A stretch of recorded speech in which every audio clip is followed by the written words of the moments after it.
Hi folks, welcome to today's video. I apologise if this is how you're learning about this, by clicking on a video with a thumbnail about a potato, but before I recorded today's video, I had not received the very bad news that we had this morning about Steve, Greenside Up. A very good friend, and someone who you might have seen on our garden live stream shows called the Potty Mouth Garden Club. We had a great time, and nearly a year has passed since I started making videos with Steve on that show, and unfortunately this morning he passed away. Tony C. Smith has done a brilliant little video basically letting everyone know, and I really wasn't sure what to do with the footage that I recorded last night. Yeah, I thought maybe I'd just scrap this video. And Steve was an amazing person, and just thinking about what he would say, and he would obviously say, post the video, you idiot.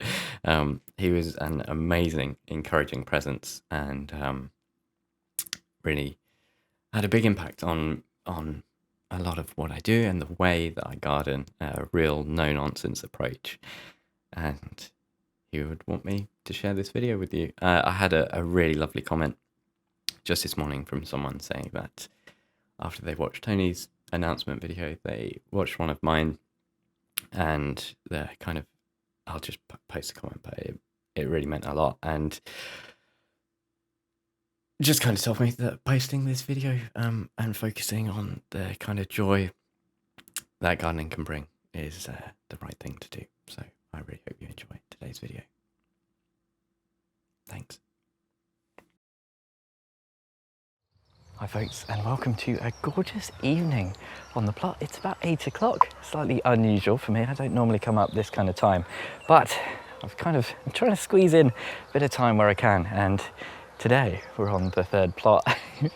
That sounds dramatic. If you've missed a few videos, this isn't my third plot, but this actually belongs to my auntie and uncle. It's just around the corner from mine, just over there, and they're really busy. They're having a kid, so that is keeping them well and truly occupied, and I thought it would be nice to try and help them out a little bit. You can see it's become really overgrown. I've done a little bit of mowing, and I've just started digging over, and the main plan today is just to get some potatoes in, but there is one thing to do first, which is these, the French beans. They're climbing French beans. These are Cobra, and these are the ones that were looking really quite ropey in the greenhouse, but they've been in maybe a week now, and I was expecting them, to be honest, to go in and immediately be had by the slugs and snails, but maybe they look too ropey even for the slugs and snails. So you can see a plot neighbour has very kindly just watered these in, but a few days ago I sowed in here the borlotti beans, so they just need a water as well, so I'll do that now. It's not really ideal watering straight onto that clay, you know, there's no mulch or anything there, but we're taking a lot of shortcuts on this plot, you know. It's not very permanent, it's just kind of trying to get something going in the short amount of time. Let me spin you around and show you this, which I am quite happy with. I did this last night, and oh, it wasn't easy, let me tell you. Hopefully I've got some before footage and a little bit of time lapse of when I was doing this after I filmed the last update. Actually, it wasn't last night, but the plan was to go through, you know, to create a kind of space for the potato bed, just go through and really lightly take off the weeds so that I could then plant into it, and the potatoes would be able to kind of fight and argue with the weeds. But that is so much easier said than done. Like, just taking off the weeds a little bit never really works. Like, particularly on these allotments, I don't know if it's the same on most, but you just get massive grass clods. You know, they're really deep, they're really thick, they're gonna argue with anything that you put in, and it feels like really the only way to do it is to dig out those grass clods and then kind of cultivate the soil. So it took a lot of time, and to be honest, I've hurt my back like an old man. I put my back out a little bit doing it. Went to like put my shoes on earlier, and I was like, oh, you know when you get like your back twinge. So I don't think I'm going to be able to do this. It's not sustainable to do that for all of the other beds. So I've got another half a bed there that I want to do, probably potatoes. There's another bed here. You can see I've just crudely covered it. It's not really going to kill off the weeds or anything. It's just for my own mental health, so I know that it's stopped growing. And then we've kind of got this third bed over here. And what I do want to do, lots of squash, lots of potatoes. And really interestingly, I was just chatting to a plot neighbour, and there's 3 little raised beds hidden in there. 2 are for strawberries. And then that one, we just found some tiny little asparagus fronds. Let me show you, actually. And I am really glad, because I knew that my uncle had asparagus on here, but I might have forgotten a little bit. And then I put those on. And my plot neighbour was saying about the asparagus. I was like, oh God, no. Please say I haven't killed it. But no, it was on here. And you can see just in here, hopefully, a few fronds that we've managed to find. Took us a little while. We were rooting around because you can see just how much grass there is. So that I will weed as well at some point for him. But it feels like really for the rest of the beds, I'm going to have to do something else. Maybe just a bit of cardboard. Try and cut the weeds down around the cardboard a little bit, but even then, you know, it's finding things to weigh all the bits of cardboard down. Maybe that will work, and then you just kind of, you know, cut a hole out and plant the into the cardboard. I think I could do that for the squash plants, but not so much for, you know, a whole bed of potatoes. So I don't know, we'll cross that bridge when we come to it. For now, I'm just happy that I've actually got something on this plot that is going to hopefully work. And what I'm doing is lazy potatoes instead of digging any more trenches, especially because my back is a little bit, I'm just going to use the bulb planter. And this soil is like, it's like rock, solid as a rock. So I'm going to try and get nice and deep in here with the bulb planter and then just bang a potato in. And there's going to be more potatoes than I can eat, so there's going to be lots. This is very much a community effort. Lots of this is going to be going to food bank or plot neighbours or basically anyone who's going to have it, because I've already got loads of spuds on my plot as well. And we're doing main crops because it's quite late. This is the latest I've ever done potatoes. I assume and hope, touch wood, it's still fine. I mean, it's only May, isn't it? It's not that late for potatoes, I don't think. You can do them well into kind of summer for Christmas potatoes. I'm just not used to doing them this late. I'm always like kind of rushing to get them in as early as possible, and then that's it, I'm done. I don't really do succession or anything like this. So what I'm going to do, I do need to put some gloves on, and then I'm going to kind of probably break up a bit of this clay soil. It's quite soft and crumbly, but I'm also just going to mix in some compost here as well. And I don't think we have to worry about earthing up too much. They're going in quite deep. All the risk of frost has passed.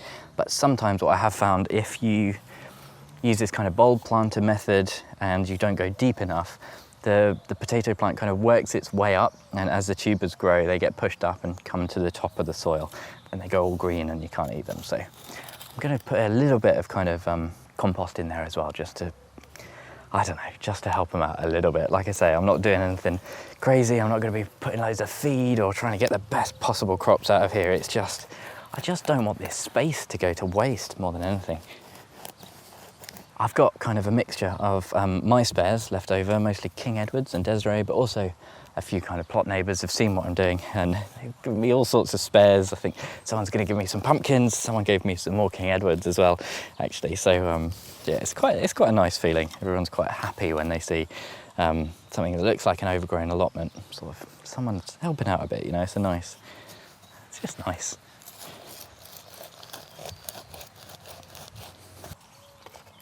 Tell you what, folks, I thought this was going to be the easy bit and the clearing was going to be the hard bit, but turns out this soil is just full of stones. And of course, as soon as I actually film one, I genuinely promise you, that is the easiest, most simple one of this entire set, which is just classic. Let me show you something else funny as well, right? So I was given a set of spares, and these spare King Edwards, they look absolutely amazing. They're like perfect little pristine pebbles. They've got nice chips. Look at my leftovers in comparison. They're like these wrinkled, shriveled up little cursed potatoes. So really, I should have mostly used my neighbour's spares. I did plant mostly, the spares that I did were the ones that didn't look too bad, but I picked these up and I was like, oh, maybe I should have just done these the whole time. Oh, mosquito.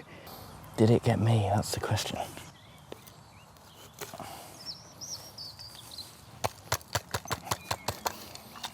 Right, the mosquitoes have started to descend. Literally, I've just found like 3 that I've been like frantically brushing off. So now we're in a race to get these filled in. You can see, as always, nice, perfectly straight and even lines. Nothing is ever eyeballed. They are in fairly deep, and I think they're going to be okay. What I'm going to do, get a mix of soil and compost on top, and then just kind of mulch each one a little bit, just so it's really clear where they are, so that if I do have to come in and weed, which I should only ever have to do hopefully once, just as they're starting to poke out and get established, then that will be good. And it should give them just a little bit of a better chance. You know, they like to be, they don't want to have loads of air around them, and I do want to water them in a little. I've got another mosquito. Get off. Another mosquito on my leg. Right, water them in first, mix of soil and compost, and then mulch. Let's do it. That rose is a bit extreme for this. I literally wrote down earlier, I was like, remember to take the Jungle Formula insect spray, you know, the mosquito repellents, to the allotment, leave some around, and completely forgot. What a fool.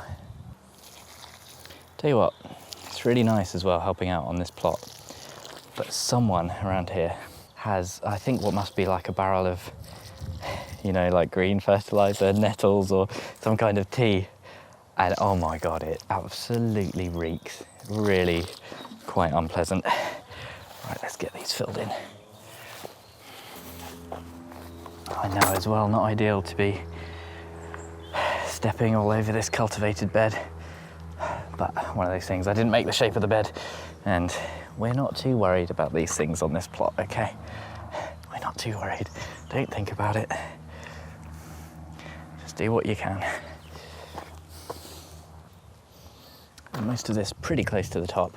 Then I can just come in with my manure and spread that all around the top. I tell you what, especially if you're a new gardener watching this, just once again impressed. What a revelation actually investing in mulch has been.